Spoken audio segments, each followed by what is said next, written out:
yenə Məscid-ü Nəbəvi, Həzrəti Peyğəmbər əleyhissalamın evi. Yəni biz o dövrdən danışırıq, yəni hələ qəbir demirəm. Danışacağım tarix o dövrdən asılıdır. Həzrəti Peyğəmbər əleyhissalamın yaşadığı evdən buranın arasında 100 metr məsafə var.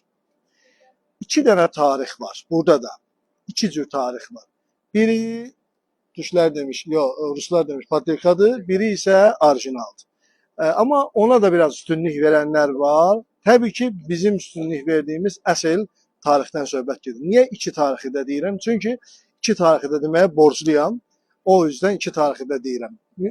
Burada deyirlər ki, Həzrəti Əlinin qəzafət etdiyi yerdir, xilafət etdiyi yerdir. Xilafət etdiyi yer biz deyə bilmirik. Çünki Həzrəti Peyğəmbər əleyhissalamın dövründə təbii ki, xilafət dövrü yox idi. Peyğəmbərin dövrü idi. Peyğəmbər xilafət eləyirdi də, belə deyək, hökumət eləyirdi. Hakimiyyət Peyğəmbərin hakimiyyəti idi. Peyğəmbərdən sonra Həzrəti Əli əleyhissalam ki, Peyğəmbərin o qaldığı evdə həm xanım Fatimə Zəhranın evi idi yanbayan, burada da Peyğəmbərin evi idi. Onların evi oraydı.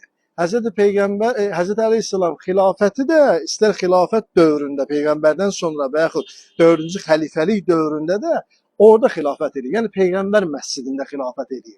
Bizim dediyimiz orijinal tariximiz budur ki, Peyğəmbər Həzrəti Əli Əleyhissalam Peyğəmbər məscidindən çıxmayıb. Evi orada Məscid-ü Nəbəvi, yəni Peyğəmbər məscidində də xilafət eləyib. Amma bəzi qüvvələr Həzrəti Əlini Peyğəmbər məscidindən çıxardıb bura gətirirlər. Düzdür. Burada Həzrəti Əleyhissalamın məscidi, namaz qılma yeri filanı ola bilər. Bundan razıyıq. Amma xilafət yeri deyil. Xilafət yeri Məscid-ü Nəbəvidir. Bilirsiniz, bütün tarixdə var ki, Həzrəti ümumiyyətlə imamlar heç bir sarayda filan oturmuyorlar. Xilafət dövrlərində. Yalnız mənbərin yanında otururlar.